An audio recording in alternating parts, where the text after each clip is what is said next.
Kita buka untuk pembelajaran kita pada pagi hari ini. Bismillahirrahmanirrahim.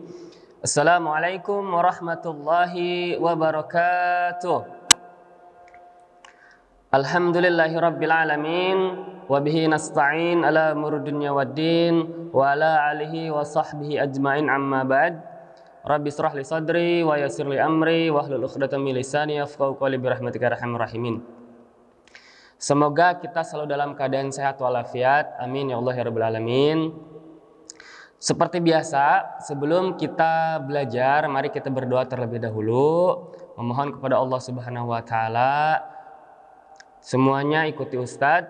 Bismillahirrahmanirrahim. Rabbi zidni ilma warzuqni fahma. Ya Allah, berikanlah aku ilmu dan berikanlah pemahaman kepadaku. Amin. Baik, alhamdulillahirabbil alamin. Kita kemarin sudah melaksanakan ulangan harian ya di bab 1 dan semuanya sudah selesai ya. Bab 1 sudah selesai. Sekarang kita beralih ke pembelajaran di bab 2 ya. Kita belajar di bab 2. Silahkan kalian buka bukunya bab 2 ya. Di situ kita akan membahas klasifikasi makhluk hidup ya.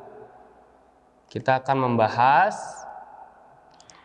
klasifikasi makhluk hidup dan tak hidup. Di buku kalian tidak ada yang tak hidupnya, di situ Ustadz tambahkan ya, karena itu akan kita bahas juga ya.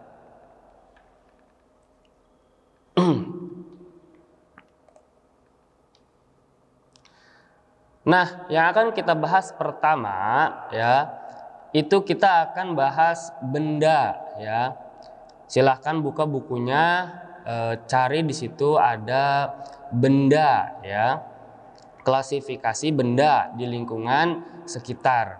Ya, di situ ada apa sih benda? Ya. Mungkin kalian tidak asing dengan kata benda, tapi secara pengertian apa sih? Pasti kalian tidak tahu ya. Benda itu dalam pengertiannya adalah segala sesuatu yang ada di alam semesta ini, ya. Segala sesuatu yang ada di alam semesta ini ya, yang memiliki wujud ya, yang memiliki wujud, tidak gaib ya, bukan roh ya, bukan hantu ya. Jadi dia maujud ya, berwujud. Itu adalah benda. Benda dalam pembelajaran IPA itu terbagi dua ya, terbagi dua. Yang pertama ada biotik dan yang kedua ada abiotik. Apa itu biotik? Biotik itu adalah benda hidup ya. Sedangkan abiotik adalah benda tak hidup, artinya tidak mempunyai nyawa bendanya ya. Sedangkan yang biotik dia mempunyai nyawa, dia hidup ya. Nah, abiotik ini terbagi lagi ya. Abiotik terbagi menjadi dua dalam pembelajaran fisika dan dalam pembelajaran kimia ya. Jika dalam pembelajaran kimia itu terbagi tiga, ada benda campuran, unsur dan molekul ya. Kemarin kita di bab 1 sudah membahas campuran ya. Campuran itu ada larutan ya. Larutan itu ada air dengan garam, air dengan gula ya. Itu adalah campuran, yaitu larutan. Campuran juga ada yang koloid, ada yang juga suspensi ya. Sedangkan kita kemarin belajar yang larutan saja. Dalam pembelajaran fisikanya ya, benda itu terbagi menjadi 4 ya. Ada yang bersifat buatan, ada yang bersifat kompleks, ada yang bersifat alamiah, dan ada yang bersifat sederhana. Itu yang ada di buku kamu, halaman kalau tidak salah 30 ya. Kemudian untuk yang biotik itu terbagi dua. Ada benda Afwan.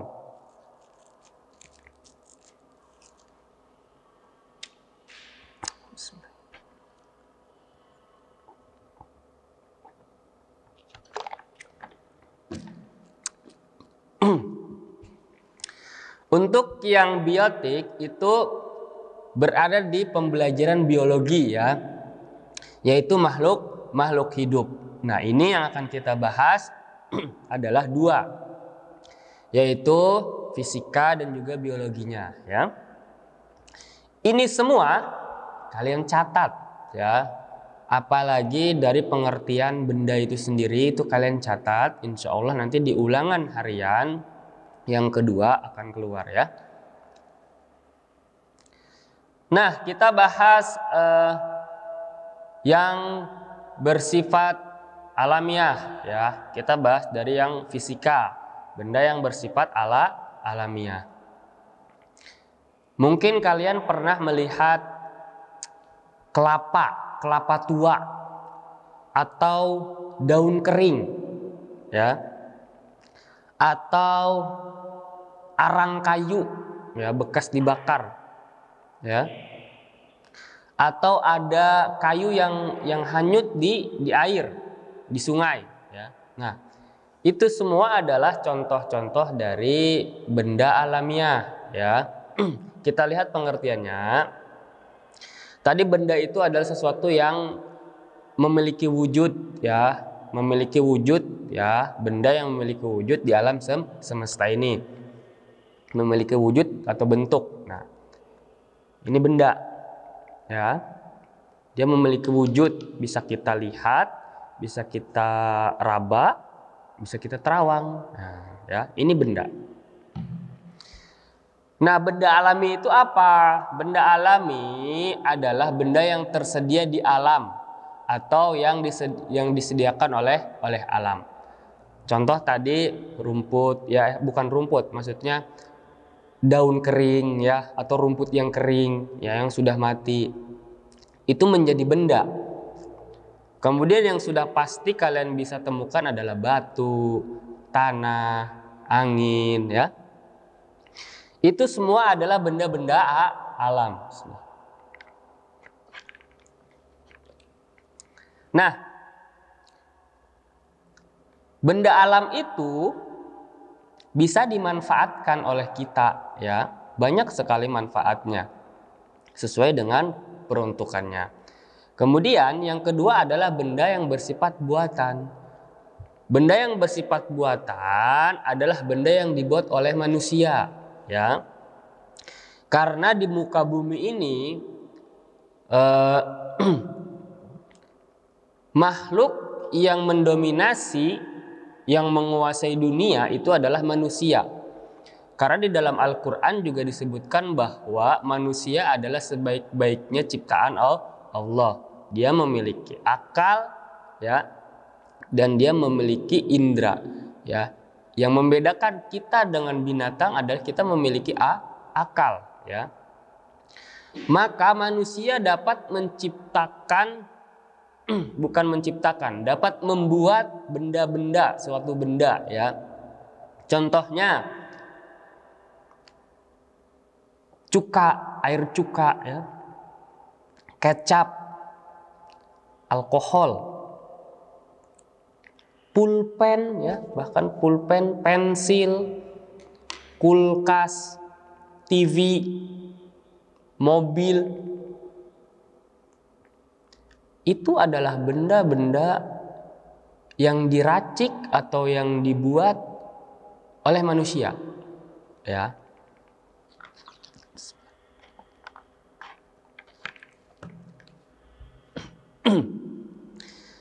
Dan benda itu adalah benda buatan, ya, karena buatan manusia. Jadi kalian bisa membedakan benda yang alamiah dan benda yang dibuat oleh manusia atau benda buatan. Ini hand sanitizer dengan tabungnya, ya, ini benda buatan. Ya. Batu, nah batu itu adalah benda alam. Karena manusia tidak bisa menciptakan batu, ya. Seperti itu. Kita lanjut. Yang ketiga adalah benda yang bersifat kompleks, ya. Alamiah sudah, buatan sudah, sekarang yang kompleks. Apa sih benda kompleks itu? Nah, benda kompleks adalah benda yang terdiri dari banyak material penyusunnya, ya. Jadi material penyusunnya banyak. Lebih dari 2, lebih dari 3. Contoh handphone. Ini adalah benda. Ya, ini adalah benda. Penyusunnya di situ ada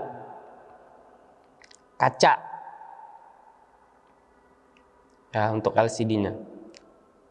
Kemudian chip. Timah.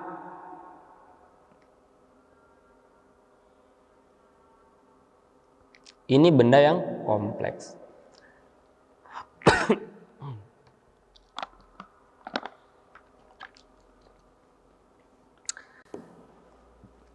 Contohnya banyak. Selain handphone, ada juga TV, AC, ya. Benda-benda yang memerlukan bahan atau material yang lebih dari 1, 2, atau 3. Kemudian yang keempat adalah benda yang sederhana. Kebalikan dari yang kompleks, yang sederhana ini dia memiliki material yang sedikit. Biasanya 1 sampai 3. Tidak lebih dari 3. Kalau lebih dari 3 itu sudah masuk ke yang kompleks. Contohnya apa?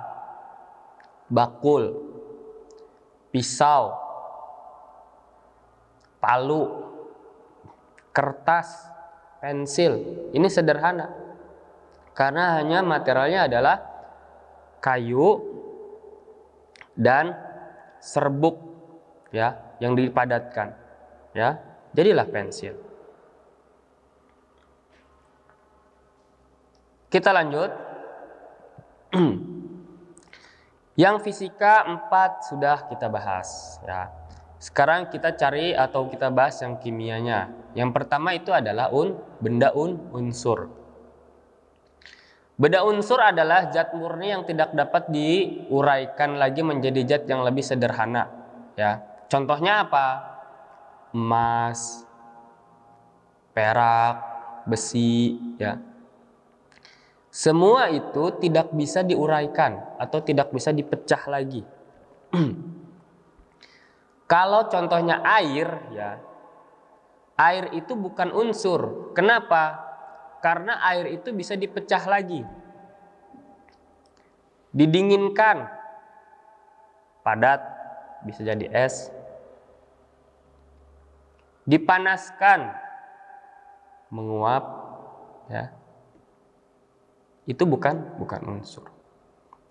Jika emas dipanaskan, mencair. Tapi ketika sudah tidak panas, padat lagi, emas lagi. Ya. Didinginkan, tetap jadi emas. Ya. Tidak bisa dipecah atau tidak dapat diuraikan. Ya. Jadi unsur itu adalah suatu zat murni yang tidak dapat diuraikan. Ya. Itu namanya unsur. Contohnya emas, ya, perak, besi, tembaga, timah, dan lain-lain. Kemudian molekul. Molekul adalah kumpulan 2 atau lebih atom yang ada di dalam suatu unsur zat tertentu, ya. Contohnya tadi hidrogen. Bahkan udara, hidrogen udara, ya, udara pun itu memiliki 2 unsur, molekul unsur, ya. Dua molekul senyawa, ya. Ada oksigen, ada O2, ya. O dengan O, oksigen dan oksigen menjadi O2. Jadi udara. Kemudian CO2, karbon dioksida. Contohnya kita bernafas, kemudian menghembuskan. Nah, hembusan nafas kita itu mengandung CO2 yang dibutuhkan untuk tanaman melakukan fotosintesis. CO2 itu digabung dari C dan O2. Nah, itu di situ ada dua atom di situ, ya. Jadi molekul itu adalah kumpulan dua atom atau lebih yang ada di dalam suatu zat tertentu, ya. Kemudian campuran. Nah, campuran kemarin kita sudah bahas di bab 1. Yang kita bahas itu adalah larutannya. Nah, sekarang kita bahas campurannya. Campuran itu apa? Campuran adalah gabungan dari molekul unsur dan molekul senyawa. Atau gabungan dari molekul unsur dengan molekul unsur, atau gabungan dari molekul senyawa dengan molekul senyawa. Campuran itu ada dua. Ada dua yang menjadi satu. Jika dia homogen, maka tidak bisa dipisahkan atau tidak bisa dibedakan, ya. Jika dia heterogen, dia menjadi satu, tetapi jika menggunakan alat dia bisa terlihat. Bahkan dengan menggunakan mata telanjang saja itu bisa terlihat perbedaannya. Jika dia koloid, apabila dia menggunakan mata maka sekilas jadi satu. Tetapi jika menggunakan alat maka bisa terlihat perbedaannya. Contohnya apa? Air dan susu, ya, menjadi koloid, kemudian air dan garam menjadi homogen, ya. Seperti itu. Kita lanjut. Nah, bismillah. Kegunaan benda di sini bermacam-macam, ya. Benda memiliki banyak kegunaan atau fungsi sesuai dengan peruntukannya, ya. Contohnya palu. Kalian di rumah pasti ada palu, ya. Nah, palu itu berfungsi sangat banyak. Bisa untuk membangun rumah, ya. Bisa untuk menghancurkan rumah, bisa untuk melindungi kita dari bahaya misalkan, ya. Itu fungsinya banyak. Benda itu memiliki banyak fungsi tergantung peruntukannya. Kemudian serabut kelapa itu juga banyak kegunaannya, ya. Banyak kegunaannya. Ada benda alamiah yang jika kalian kreatif, ya, bisa memanfaatkannya, itu bisa menjadi sesuatu yang berguna dan berharga, ya. Contoh sabut kelapa. Serabut kelapa jika dimanfaatkan itu bisa menjadi pupuk kompos, bisa menjadi media tanam, ya. Bisa menjadi kerajinan tangan, ya. Jadi tujuan dari pembelajaran ini adalah kalian dapat mengklasifikasikan suatu benda yang ada di sekitar kalian dan dapat mengetahui manfaatnya. Setelah kalian dapat mengetahui manfaatnya, maka itu akan membantu kalian dalam kehidupan sehari-hari, ya. Contoh misalkan kalian keluar rumah, kemudian melihat batu kerikil. Kalian sudah belajar IPA. Kemudian kalian lihat, apa ya fungsinya? Oh, bisa untuk bangunan. Kalian kumpulkan, kalian jual misalkan. Bisa untuk memberi rezeki kalian. Nah, itu maksud pembelajaran kita pada pagi hari ini, ya. Oke, selanjutnya. Ketika kalian sudah belajar benda, Maka sekarang kita akan belajar makhluk hidup ya. Nah, apa sih makhluk hidup itu? Makhluk hidup adalah bagian dari biotik. Nah, biotik tadi itu adalah benda. Ya. Jadi makhluk hidup itu adalah bagian dari benda juga, ya. Tetapi yang hidup. Karena definisi benda adalah sesuatu yang ada di alam semesta ini, ya, yang memiliki wujud. Ya. Makhluk hidup memiliki ciri-ciri sebagai berikut. Ada perbedaan antara biotik dan abiotik. Ya. Kalau biotik itu memiliki ciri-cirinya. Ketika tidak masuk ke dalam ciri-ciri biotik, maka masuk ke abiotik. Kita lihat. Ciri yang pertama bernafas. Ciri yang kedua adalah memerlukan makan dan minum. Jika ada benda yang memerlukan nafas, memerlukan makan dan minum, itu masuk ke biotik. Ini perlu makan nggak? Tidak. Pensil ini perlu minum nggak? Tidak. Pensil ini bernafas? Tidak. Tidak. Berarti ini bukan biotik, tetapi abiotik. Masuknya kemana? Ke alamiah, ke sederhana, ke kompleks, atau ke buatan. Nah, itu lihat di keterangan yang tadi. Kemudian yang ketiga adalah bergerak. Kemudian tumbuh dan berkembang.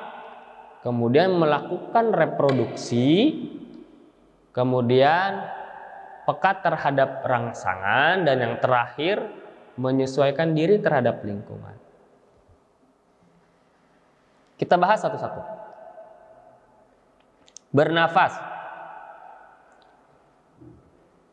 Nah, makhluk hidup di sini itu ada dua, ya. Ada manusia dan hewan, ya.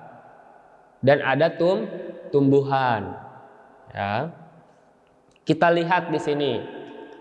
Manusia dan hewan bernafas dengan menggunakan banyak sekali alat, ya, berbeda-beda. Setiap makhluk hidup, manusia dan hewan itu berbeda-beda. Kalau manusia sejenis semua. Tetapi hewan banyak alat pernafasannya, ya. Kita lihat di sini. Manusia, ya, dengan hewan ada yang bernapas dengan paru-paru, ya, kita paru-paru, ya. Kemudian ada yang bernapas dengan membran sel. Biasanya makhluk-makhluk yang kecil, ya, dengan menggunakan membran sel. Kemudian ada yang menggunakan trakea. Kemudian ada yang menggunakan pundi-pundi udara. Kemudian ada yang menggunakan insang. Ada yang menggunakan kulit. Ada juga yang bernapas dengan trakea dan kulit. Challenge yang pertama.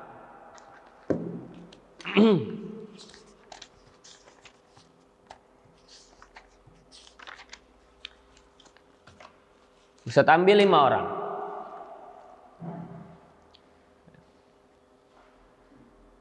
Sebutkan 2 hewan yang bernafas dengan kulit.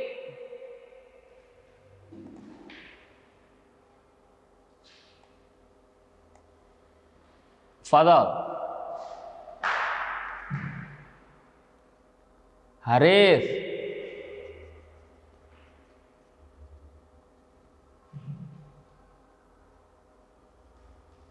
Setengah.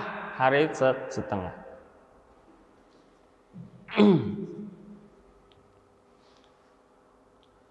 Muhammad Naufal setengah. 2, ya, cari 2.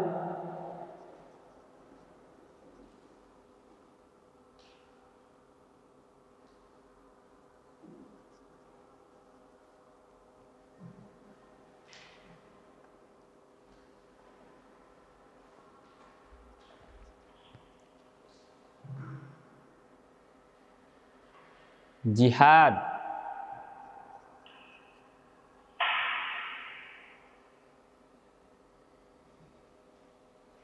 setengah ya. Setengah. Belum ada yang dapat 100 nih. Semuanya setengah. Yo, siapa? 2 loh. Ustadz mintanya cuma 2 loh.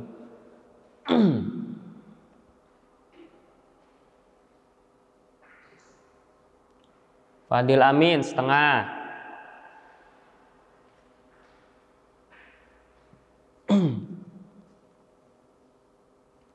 Satu orang lagi. Hasnip setengah.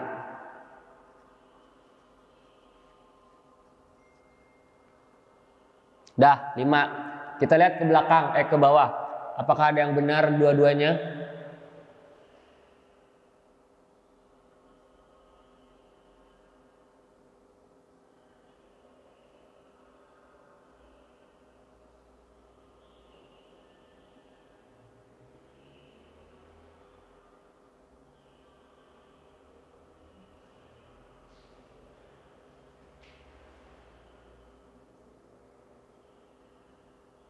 Ada 3 ya. Oh 2, sorry. Ada 2 yang menjawab benar.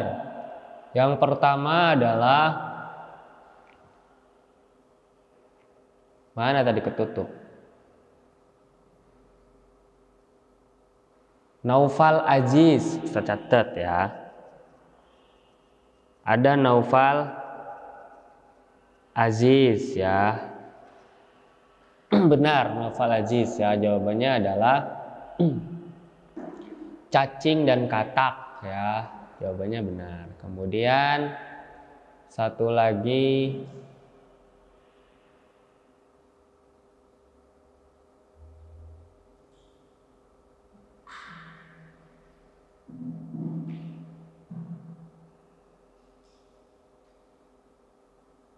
Yusuf Habibi. Jadi yang menggunakan 2 bahkan 3 ya. Ada beberapa spesies katak yang menggunakan pernapasan ada 3 pernapasan ya.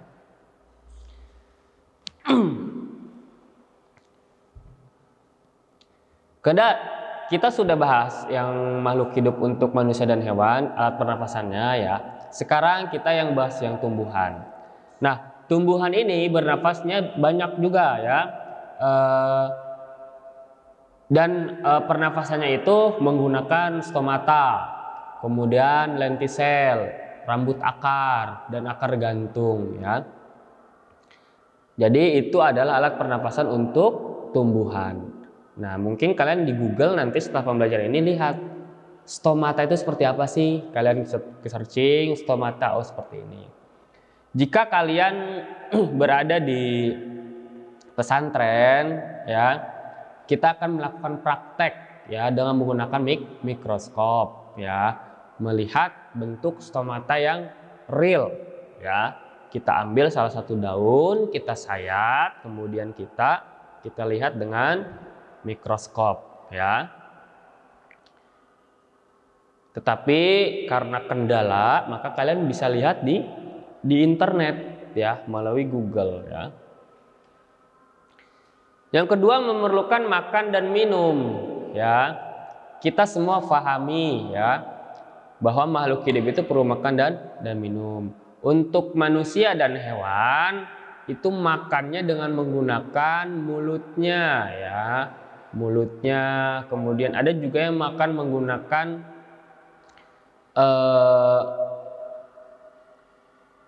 kulit ya, ada makan menggunakan kulitnya ya binatang itu.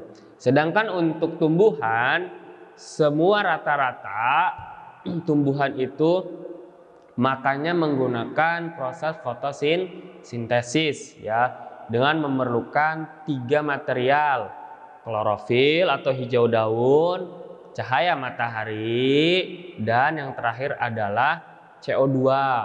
Baik tanaman yang liar, tanaman rumput liar, atau yang dipelihara, atau yang di laut itu membutuhkan makan ya, dengan menggunakan fotosintesis. Jika kalian pernah menonton film SpongeBob ya, dia mengatakan fotosintesa, salah ya. Itu namanya bukan fotosintesa, tapi fotosintesis ya, proses untuk makannya tumbuhan. Kemudian bergerak. Kalau binatang dan manusia bergeraknya, ini Ustadz bergerak. Ini bergerak. Berarti Ustadz adalah makhluk hidup karena bergerak. Binatang mencari makan ya, mengejar rusa, singa mengejar rusa bergerak, rusa berlari bergerak ya. Ikan berenang itu bergerak. Lalu tanaman itu gimana bergeraknya? Tahu Ustaz? Saat tertiup angin dia bergerak Ustaz. Salah. Ya. Salah. Bergeraknya tanaman adalah ini nggak perlu pakai challenge. Ini susah. Bergeraknya tanaman adalah ketika dia tumbuh dari biji ya, dari biji tumbuh, maka dia akan mengarahkan kuncupnya ke matahari, ke arah datangnya cahaya ya. Kalian kalau mau praktek di rumah silahkan kalian bikin sebuah kotak itu kalian tutupi ya, gelap, kemudian kalian kasih biji atau kacang hijau kalian tanam. Nah, kalian kasih lampu atau cahaya, terserah kalian mau di mana. Maka kacang hijau itu ketika tumbuh akan mengarah ke cahaya itu. Nah, itu makanya dia disebut bergerak ya. Kemudian itu satu. Yang kedua, ketika tanaman atau tumbuhan dia memerlukan air, maka akarnya akan menuju ke bawah ya, akan menuju ke bawah mencari air. Akar yang menuju ke bawah untuk mencari air ya, itu disebut pergerakan tanaman ya, tanam yang bergerak. Jadi makanya tanaman itu disebut makhluk hidup karena masuk ke dalam kategori bergerak ya. Bernapas sudah, makan dan minum sudah, bergerak. Nah, 3 ini sudah ya. Berarti apabila kalian melihat benda yang ciri-cirinya ini, udah pasti ini makhluk hidup, jangan dibunuh. Nah, dosa kalau membunuh ya. Nah, kemudian yang keempat itu adalah tumbuh dan berkembang. Kalau manusia, binatang, tumbuh dan berkembang kita bisa melihat langsung ya. Kita dari bayi ya. Contoh di sini misalkan Yusuf Habibie. Dulu bayi. Sekarang sudah SMP. Bersekolah di mana? Di pesantren Intan Ilmu yang unggul, amanah dan berakhlak. Ya kan? Itu membuktikan bahwa adanya tumbuhnya atau perkembangannya ya. Itu untuk binatang. Nah, untuk tanaman juga sama. Dari biji, kemudian dia menjadi kecambah, kemudian dia menjadi pohon muda, pohon dewasa, tumbuh dan berkembang. Ya. Sangat bisa kita saksikan. Ya. Itu semua adalah kuasa Allah. Ya. Itu semua kuasa Allah. Kemudian yang selanjutnya adalah reproduksi. Reproduksi itu adalah berkembang biak. Macam-macam ya, cara berkembang biak makhluk hidup itu macam-macam. Untuk manusia dan hewan, untuk manusia kita melahirkan ya, melahirkan. Kemudian juga ada yang untuk binatang kita sebut beranak ya. Nah. Jadi ada yang dengan cara melahirkan, kemudian ada yang cara bertelur ya. Bahkan ada yang bisa membelah diri.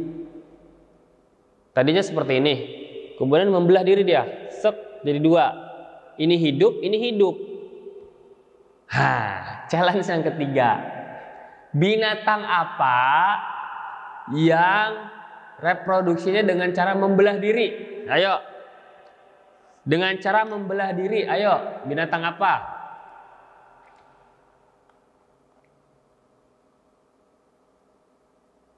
Lima ya. Buaya. Buaya tidak membelah diri ya, nah. Astagfirullah. Mungkin buaya darat kali ya. Tidak, nah, buaya tidak membelah diri, buaya bertelur ya. Kita lihat apa yang membelah diri.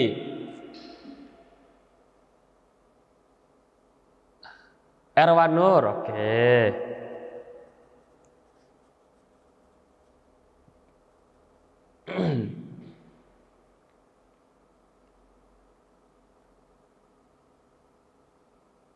Ular bertelur ya. Cacing itu bertelur ya. Makanya ada istilah potong kukunya. Di situ tempat cacing bertelur. Nah, ya kan? Bersihkan tangannya, nanti ada telur-telur cacing. Nah, cacing itu bertelur ya. Tetapi itu istilah saja. Sebenarnya nggak mungkin cacing itu bertelur di tangan kita kalau tangan kita bersih ya.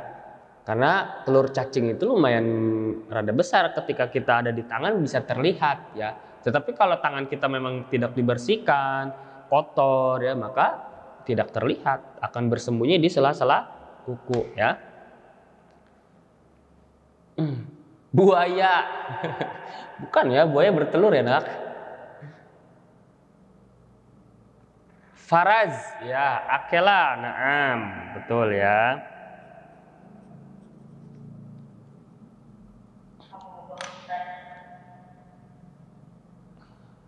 Di chat ya, jangan voice karena mengganggu sinyal nanti.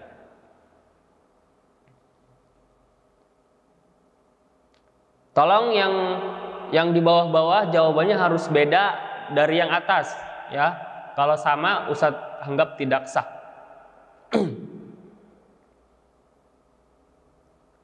Tunas itu tumbuhan, nah, bukan hewan. Ya. Kita yang tanyakan adalah hewan apa yang berkembang biak dengan cara membelah diri.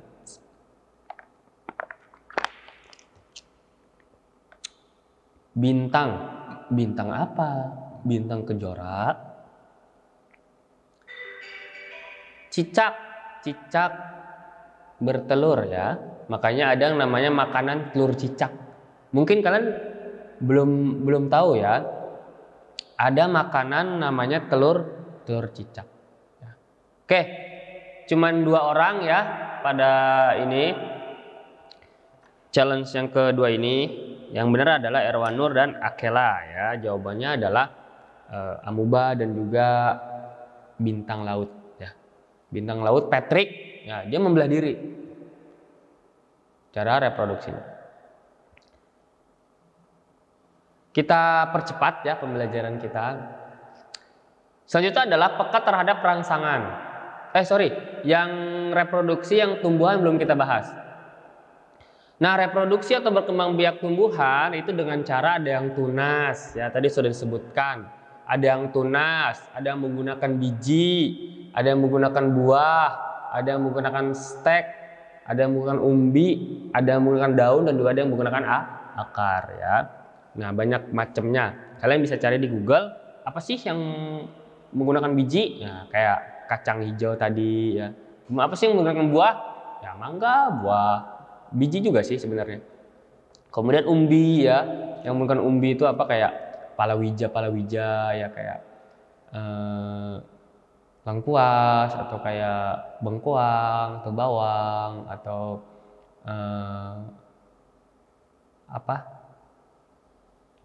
kunyit ya. Kemudian ada juga menggunakan akar, daun dan batang ya. Batang itu kayak singkong menggunakan batang ya. Jadi tinggal di singkong itu dipatahkan jadi ukuran 30 cm, ditancap jadi. Nah, ya. Kemudian kita bahas peka terhadap rangsangan. Pada manusia dan hewan itu jelas terlihat peka terhadap rangsangannya. Contoh, Ustadz nih, ada musuh. Wah, Ustadz bisa lawan nggak? Kalau bisa lawan, rangsangan Ustadz mengatakan bahwa lawan. Jika tidak bisa melawan, Ustadz lari. Ya. Nah, kemudian hewan, rusa. Wah, dia mau diserang nih sama singa, maka dia lari. Nah, peka dia terhadap rangsangannya. Nah, kalau pada tumbuhan, ya contoh peka terhadap rangsangannya adalah ketika disiram oleh sesuatu zat kimia, racun dan sebagainya, maka dia akan mati. Ya, nah itu peka terhadap rangsangannya. Kemudian atau ketika dia bunga di pagi hari dia akan mekar karena ada rangsangan dari sinar matahari, maka dia akan mekar. Ya. Kemudian mungkin kalian pernah lihat putri malu. Ya, ketika disentuh dia menguncup. Nah, itu peka terhadap rangsangan. Kemudian menyesuaikan diri terhadap lingkungan. Yang terakhir adalah menyesuaikan diri terhadap lingkungan. Nah, menyesuaikan diri di sini untuk manusia dan hewan. Contoh manusia, peka terhadap lingkungan. Wah, musim hujan nih. Nah, siapkan payung. Atap-atap yang bocor dibenerin. Nah, peka terhadap lingkungan. Ya. Hewan, kalian mungkin tahu bunglon. Nah, dia peka terhadap lingkungannya. Dia dengan cara merubah dirinya, kulitnya berubah. Nemplok di yang kuning, jadi kuning. Nemplok di yang hitam atau coklat di pohon, jadi menyerupainya. Ya. Banyak sekali rangsangan peka terhadap rangsangannya itu. Ya. Intinya adalah merubah kebiasaannya, merubah tubuhnya, atau merubah daya untuk bertahan hidupnya. Itu untuk hewan dan manusia. Sekarang kita bahas yang untuk tanaman. Bismillah. Untuk yang tanaman berbeda-beda. Kalian coba lihat atau kalian pernah mungkin melihat di gurun. Itu rata-rata yang bisa tumbuh adalah tumbuhan-tumbuhan yang berduri dan berwarna hijau. Contohnya kaktus, ya. Kenapa kaktus di gurun dengan kaktus di Indonesia berbeda? Di gurun kaktusnya itu cuman berdiri, banyak duri, kadang ada bunga, udah. Tidak ada daun. Tapi di Indonesia banyak hiasan-hiasan, kaktusnya itu sampai berdaun lebat. Nah, itu membuktikan yang namanya makhluk hidup peka terhadap rangsangan. Di gurun ini lingkungannya panas, maka dia peka terhadap panas itu, maka tidak ada daun. Karena kalau ada daun akan banyak mengeluarkan uap air sehingga membuat dia cepat layu atau mati, ya. Makanya banyak duri. Sedangkan di Indonesia tropis, adem, ya. Maka dia harus banyak daun. Kenapa? Karena kalau tidak dia bisa membusuk. Kebanyakan menyimpan air, ya. Nah, itu adalah contoh-contohnya. Oke, pembelajaran kita sudah selesai di pertemuan pertama kita untuk membahas bab 2, ya. Kita cukupkan, kita tutup pertemuan kali ini dengan membaca doa kafaratul majlis. Subhanakallah wa bihamdik, asyhadu an la ilaha illa anta, astaghfiruka wa atubu ilaik. Wassalamualaikum warahmatullahi wabarakatuh.